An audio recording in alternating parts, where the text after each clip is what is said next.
صبح کا الارم جیسے ہی بجا اس نے فوراً اٹھ کر صبح کے کاموں کی لسٹ بنا لی، کیونکہ اسے پہلے دن سے ہی یہی کہا گیا تھا کہ یہ گھر اب تمہارا ہے۔ نندے تو 4 دن کی مہمان ہوتی ہیں، تم گھر کی مالکن ہو اور تمہیں سب کام کرنے ہیں۔ ہم سے کسی کی بھی توقع مت کرنا، اور ساتھ میں نوکری نہ چھوڑنے کا حکم بھی دے دیا کہ اچھی بیویاں اپنے شوہروں کا احساس کرتی ہیں، نہ کہ ذمہ داریوں کے تلے دبا دیں۔ فجر کی اذان سے زبیر کی آنکھ کھلی تو سمیرہ پہلے ہی جائے نماز پر بیٹھی دعا مانگ رہی تھی۔ وہ انتہائی سستی سے اٹھا اور ناراضگی سے پنکھے کی طرف دیکھنے لگا۔ کتنی بار تم سے کہا ہے صبح اٹھتے ہی پنکھا بند کر دیا کرو۔ وہ بیزاری سے سمیرہ کی طرف دیکھتے ہوئے بولا۔ بس کرنے ہی والی تھی۔ اس نے جائے نماز لپیٹی اور پنکھا بند کر دیا۔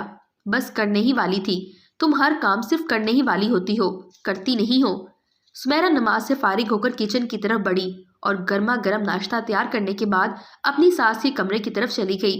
وہاں اس کی ساس اور ایک نند جو شادی کے بعد میکے میں کچھ دن رہنے کے لیے آئی ہوئی تھی، بڑے مزے سے گہری نیند سو رہے تھے۔ امی اٹھ جائیں، ناشتہ تیار ہے۔ امبر میری پیاری بہن اٹھ جاؤ، ناشتہ کر لو میرے ساتھ، صبح ہو گئی ہے۔ امی اٹھ جائیں نا پلیز۔ ساس نے منہ چادر میں سے باہر نکالا اور منہ بسوڑتے ہوئے سمیرہ کی طرف دیکھا۔ کیوں ہمارے سر پر سوار ہو گئی ہو صبح صبح، جاؤ یہاں سے۔ امبر آنکھیں بند کیے ہوئے ناراضگی سے سمیرہ اس سے مخاطب ہوئی۔ اپنے گھر میں تو صبح اٹھ کر ہر کسی کو کام کرنا پڑتا ہے، میکے تو لڑکیاں سکون کرنے آتی ہیں، سونے دو مجھے۔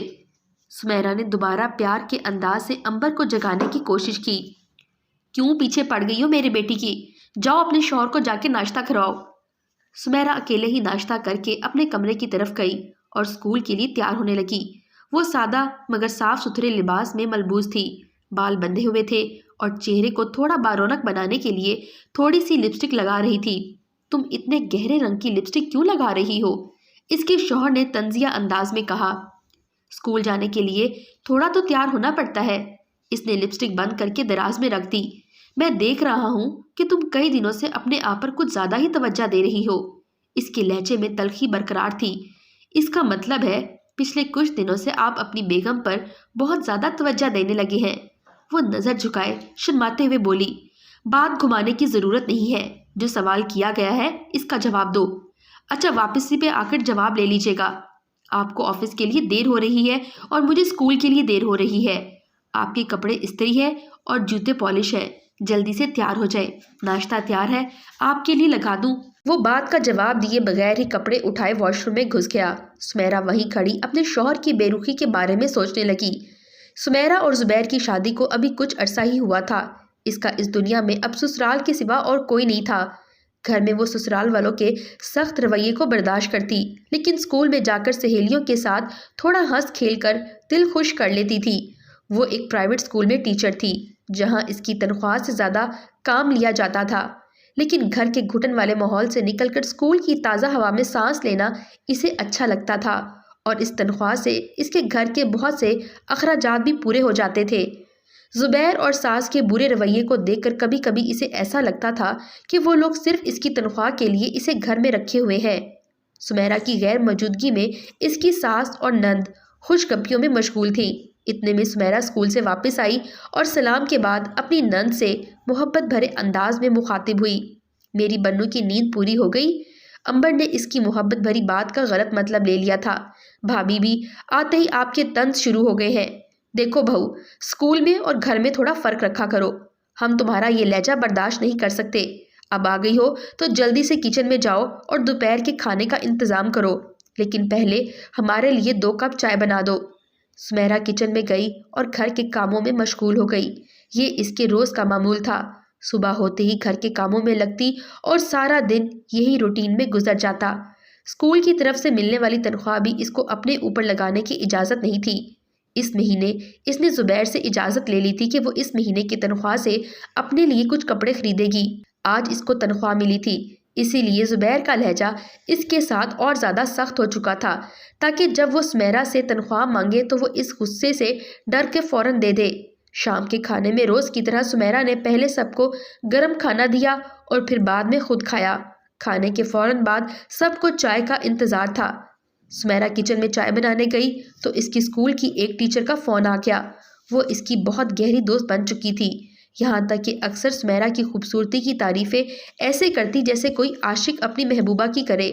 سمیرہ اسے روکتی کہ اگر کسی نے تمہاری اور میری باتیں سن لی تو شک میں پڑ جائے گا کہ تم لڑکی نہیں لڑکا ہو۔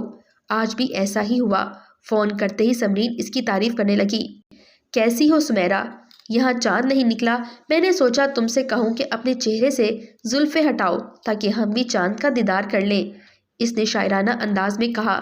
بس کر دو، کوئی سن لے گا تو شک کرے گا۔ تم نے تو شعر و شاعری شروع کر دی ہے۔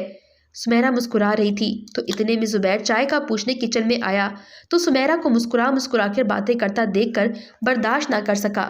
غصے میں چائے کا پوچھ کر باہر چلا گیا۔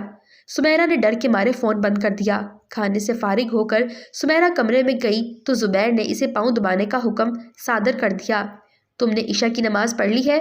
بیڈ پر لیٹے زبیر نے سنجیدہ انداز میں پوچھا۔ جی پڑھ لی ہے۔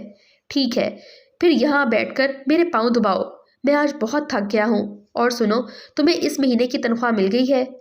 جی مل گئی ہے۔ وہ بیٹھی زبیر کے پاؤں دبانے لگی۔ کل یاد سے مجھے چیک دے دینا۔ زبیر نے اپنا بازو آنکھوں پر رکھا ہوا تھا۔ لیکن آپ نے تو کہا تھا کہ اس مہینے کی تنخواہ سے میں اپنے لیے شاپنگ کر سکتی ہوں۔ سمیرہ کی آواز دبی ہوئی تھی۔ اب یہ بھی میں ہی کہہ رہا ہوں کہ ابھی اور بھی بہت سے کام کرنے ہیں۔ تمہاری شاپنگ سے زیادہ ضروری اس بات پر دھیان دو تم۔ اگلی شام سمیرہ گھر کے کاموں میں مصروف تھی اور روز کی طرح سمرین کا فون آ گیا۔ اسکول میں سارا دن اکٹھے گزارنے کے بعد بھی ان کا دن نہ گزرتا۔ گھر آ کر بھی گپ شپ لگانے کو دل کرتا۔ سمیرہ اسے خان صاحب کے نام سے مخاطب کرتی اور کہتی، لگتا نہیں کہ ہم صرف 3 مہینے پہلے ملے ہیں، ایسے لگتا ہے کہ جیسے بچپن کی دوستی ہو۔ یہی باتیں ہو رہی تھی کہ زبیر آ گیا۔ سمیرہ نے ہڑبڑا کر فون بند کر دیا۔ آپ کب آئے؟ پانی چائے کچھ لا دوں آپ کے لیے؟ اس کی زبان ڈر کے مارے اس کے الفاظ کا ساتھ نہیں دے رہی تھی۔ نہیں، مجھے کچھ نہیں چاہیے۔ زبیر غصے سے آگ بگولا ہو رہا تھا۔ سمیرہ ڈر کے مارے وہاں سے بھاگ گئی۔ زبیر فون اس کا چیک کرنے لگا جس میں سمرین کا نام خان صاحب کے نام سے لکھا تھا۔ وہی فون اٹھائے وہ اپنی ماں کے کمرے کی طرف بڑھا جہاں ماں بیٹی زبیر کی دوسری شادی کروانے کی پلاننگ کر رہی تھی۔ لیکن بیٹا، سمیرہ کی ساری رپورٹس تو ٹھیک آئی ہیں، دیر تو اللہ میاں کی طرف سے ہو رہی ہے، ساس نے بھولے پن سے کہا۔ ارے اماں، بھائی کی دوسری شادی کروا دو، اس گھر میں رونق لگ جائے گی، بچوں کی چہکاریوں سے کھل اٹھے گا یہ گھر۔ اس کی نند اپنی بات پر اڑی ہوئی تھی۔ لیکن بیٹا، اس جیسی اللہ میاں کی گائے کہاں سے لائیں گے؟ ساس نے بیٹے کی بات کی تردید کی۔ اتنے میں زبیر بھی آ پہنچا۔ کوئی اللہ میاں کی گائے نہیں ہے، گائے تو آپ لوگ ہیں جو اس کو یتیم سمجھ کر بیاہ لائے۔ کسی خان صاحب کے ساتھ پچھلے 3 مہینے سے چکر چل رہا ہے اس کا۔ آج میں فیصلہ کر کے رہوں گا، میں اس کو اس گھر میں نہیں رہنے دوں گا۔ زبیر بولتے بولتے دوبارہ سمیرہ کے پاس گیا۔ وہ نماز کی تیاری کر رہی تھی۔ زیادہ بھولی بننے کا ناٹک مت کرو۔ زبیر کے پیچھے پیچھے اس کی ماں اور بہن بھی آ پہنچے۔ سمیرہ نے نماز کے لیے سر پر دوپٹہ لپیٹا ہوا تھا۔ دیکھو تو ذرا کیسے شریف بنی ہوئی ہے، گھر میں نمازیں اور باہر عیاشی چلتی ہے۔ امبر بھی زبیر کا ساتھ دے رہی تھی۔ جس خان صاحب کے ساتھ تمہارا چکر چل رہا ہے اب تم اسی کے پاس جاؤ اور جا کے رہو۔ زبیر نے اس کا ہاتھ پکڑا اور اسے گھر سے نکالنے کی کوشش کر رہا تھا۔ ایسی کوئی بات نہیں ہے، میری بات تو سنیں، خان صاحب تو میری۔ سمیرہ کچھ کہنے کی کوشش کرتی تو اس کی بات کاٹ دی جاتی۔ ارے بیٹا رک جا، ایسا نہ کر۔ ماں زبیر کا ہاتھ پکڑ کر روکنے کی کوشش کر رہی تھی۔ اسے خوف تھا کہ اگر زبیر نے سمیرہ کو طلاق دے دی تو گھر کے کام کون کرے گا۔ سمیرہ کے آ جانے کے بعد اسے بیٹھ کر کھانے کی عادت ہو چکی تھی۔ زبیر نے اسے صفائی کا موقع دیے بغیر طلاق کے 3 بول بول کر اور ہاتھ پکڑ کر گھر سے نکال دیا۔ ساس اور نند افسوس کرنے لگی کہ اچھی بھلی تو کماتی بھی تھی اور خود پکا کر کھلاتی بھی تھی، اب سب کچھ خود کرنا پڑے گا۔ سمیرہ اب سوچ رہی تھی کہ وہ اتنی رات میں کہاں جائے۔ جلدی میں اسے اپنی سہیلی کا گھر ہی قریب نظر آیا۔ وہاں جا کر اس نے اپنی ساری داستان سنائی تو اسے بہت افسوس ہوا۔ بس اب تم یہی رہو ہمارے ساتھ، یہاں تم پر کوئی ظلم کرنے والا نہیں ہے۔ سمرین اس درد میں اس کا حوصلہ بڑھا رہی تھی۔ میں تم پر بوجھ نہیں بن سکتی، کل صبح چلی جاؤں گی یہاں سے۔ سمیرہ مسلسل رو رہی تھی۔ کہاں جاؤ گی تم؟ تمہارا کون ہے اس دنیا میں؟ سمرین کے منہ سے سچائی سن کر وہ افسردہ ہو کر رہ گئی۔ اگلی صبح زبیر کی بہن امبر کچن میں ناشتہ بنانے کے ساتھ ساتھ دال صاف کرنے میں مصروف تھی۔ اس کی ماں سامنے صوفے پر آ کر بیٹھ گئی۔ امبر ناشتے کے بعد دوپہر کے لیے نہاری اور شام کے لیے قورمہ چڑھا دینا۔ اس گھٹنوں کے درد نے تو برا حال کر دیا ہے میرا۔ زبیر کی ماں گھٹنے پکڑ کر بیٹھ گئی۔ میں دال بنا رہی ہوں، بس وہی کھا لینا۔ امبر نے ماں کی طرف دیکھے بغیر بات کی۔ کیا مطلب کھا لینا؟ ماں کے لہجے میں حیرانگی آئی۔ مطلب یہ کہ میری ساس کو میرے ہاتھ کے علاوہ کسی اور کے ہاتھ کا کھانا پسند نہیں آتا۔ زیادہ دن میں یہاں نہیں رہ سکتی، میرا دیور آ رہا ہے، میں جا رہی ہوں، تم جانو تمہارے کام جانے۔ اماں ابھی اس کے منہ کی طرف تک رہی تھی۔ ہاں بھئی، اب تو تم جانے کی کرو گی، پتہ تو ہے اب سمیرا نہیں ہے، نخرے کون اٹھائے گا؟ جاؤ بھائی جاؤ۔ سمیرا کے فون سے سمرین کا نمبر لے کر زبیر اب بار بار فون کرنے لگا تھا، وہ اس خان صاحب تک کسی طرح پہنچ جائے۔ سمرین کو بار بار فون کرتا تو وہ ہیلو کرتی، لیکن آگے سے کوئی جواب نہ دیتا تو وہ پریشان آ چکی تھی کہ آخر یہ کون ہے؟ ہیلو، کون ہو تم؟ اگر بات نہیں کرنی تو فون کیوں کرتے ہو؟ میں صرف نام کی خان نہیں، غصہ بھی خان والا ہے۔ یہ سنتے ہی زبیر صرف نام کی خان نہیں، غصہ بھی خان والا ہے۔ زبیر کے ہوش اڑ گئے۔ اس نے سمرین کی منت سماجت شروع کر دی، روز روز فون کر کے کہتا کہ بس ایک بار مجھے سمیرا سے ملوا دو، میں اس سے معافی مانگنا چاہتا ہوں۔ آخر تنگ آ کر سمرین نے سمیرا کو زبیر سے ملنے پر راضی کر لیا۔ شام میں جب زبیر سمیرا سے ملنے سمرین کے گھر آیا تو وہاں سمرین کے بھائی فیصل کو دیکھا۔ فیصل ایک نوجوان اور خوبصورت لڑکا تھا، لیکن اس کا ذہن بچگانہ تھا۔ اسے دیکھ کر زبیر کے دل میں ایک بار پھر سمیرا کو پانے کی تمنا جاگ چکی تھی۔ اس نے سمیرا سے معافی مانگتے ہوئے اپنی زندگی میں واپس آنے کی التجا کی۔ سمیرا پلیز میری زندگی میں واپس آ جاؤ، ایسا اب ممکن نہیں ہے زبیر۔ اس نے ایک بار بھی زبیر کی طرف نظریں اٹھا کر نہیں دیکھا تھا۔ ممکن ہے سمیرا، تم فیصل کے ساتھ حلالہ کر لو۔ سمیرا زبیر کی اس بات پر بہت حیران ہوئی، لیکن اس نے سمرین سے کہا کہ فیصل سے میرے نکاح کی تیاری کر لو۔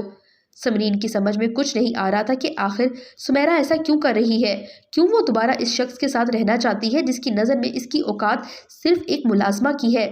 لیکن وہ اسے مجبور نہیں کر سکتی تھی کہ وہ اپنے فیصلے سے باز آ جائے۔ نکاح میں قاضی صاحب کے ساتھ فیصل، زبیر اور زبیر کے کچھ دوست گواہوں کی صورت میں موجود تھے۔ سمرین سمیرا کو لے کے کمرے میں داخل ہوئی۔ وہ گھر کے سادہ سے لباس میں ملبوس تھی۔ وہ اندر آتے ہی بیٹھنے کی بجائے قاضی صاحب سے مخاطب ہوئی۔ قاضی صاحب، نکاح سے پہلے میں آپ کو اس شخص کا تعارف کروانا چاہتی ہوں۔ یہ میرا سابقہ شوہر ہے۔ جب تک میں اس کی نکاح میں رہی، اس کی بے حد عزت کی اور ہمیشہ اس کی مرضی کے مطابق زندگی گزاری۔ اب جب کہ یہ مجھے طلاق دے چکا ہے، اب بھی چاہت ہے کہ میں وہی کروں جو یہ چاہتا ہے۔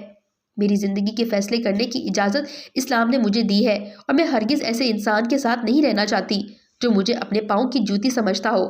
میرا نکاح فیصل کے ساتھ طے پایا ہے تو میں اس کے ساتھ ہی اپنی اگلی زندگی گزاروں گی۔ زبیر کو اپنے کیے کا جواب مل چکا تھا۔ وہ اپنے دوستوں سمیت وہاں سے اٹھ کر چلا گیا۔ سمیرا فیصل کے ساتھ اپنا مستقبل دیکھ رہی تھی اور وہ خوش تھی کہ فیصل زبیر کی طرح سمجھدار نہیں تو اس کی طرح کم ظرف بھی نہیں ہے۔